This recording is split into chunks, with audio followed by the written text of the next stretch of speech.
Бүгд найрамдах Солонгос улс Монгол улсын хооронд жилд 150 мянган иргэн харилцан зорчдог гэх мэдээ бий. Харин бүгд найрамдах Солонгос улсад 30 мянга орчим монгол иргэн оршин суудаг байна. Энэ тоо жил ирэх тусам нэмэгдэж байгаа талаар бүгд найрамдах Солонгос улсын элчин сайдын яамнаас мэдээлсээр байгаамаа. Ялангуяа өнгөрсөн 4-р сард бүгд найрамдах Солонгос улсын визний нөхцөлийг хөнгөвчлснөөр тус улсын виз олголт өмнөх жилээс 60% өссөн үзүүлэлт юм байна.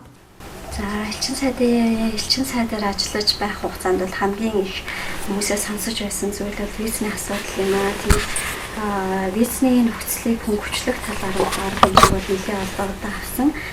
Виз нэлээд олон бас хөнгөлж өгсөн байгаа. Жишээлбэл 8 сарын байдлаар 32 мянган иргэн төрөл Солонгосын визийг олгосон. Энэ нь өнгөрсөн оны 8 сартай харьцуулаад үзэх юм бол 60 дахин өссөн үзүүлэлт юм. Цаашид ч бүгд найрамдах Солонгос улсын элчин сайдын яамнаас визний нөхцөлийг хөнгөвчлөх талаар судалж байгаа юм байна. Гэхдээ визний нөхцөлийг хөнгөвчүүлж Солонгос улсад зорчих иргэдийг нэмэгдүүлэхийн хэрээр түүний хажуугаар хууль бусаар зорчих иргэдийн тоо буурахгүй байгаа гэв.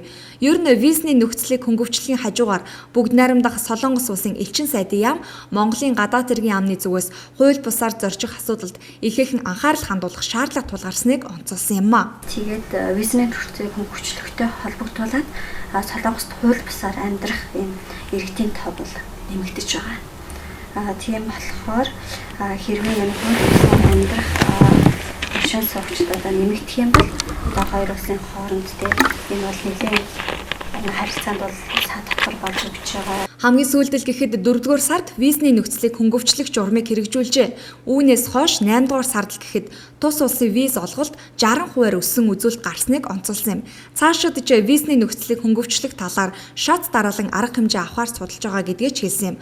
Гол нь үүнийг дагаад хууль бусаар тус улсыг зорих иргэдийн тоо буурахгүй байгаа учраас энэ тал дээр ч харилцан хамтарч ажиллах шаардлагатай байгааг тооцоолж байсан юм а.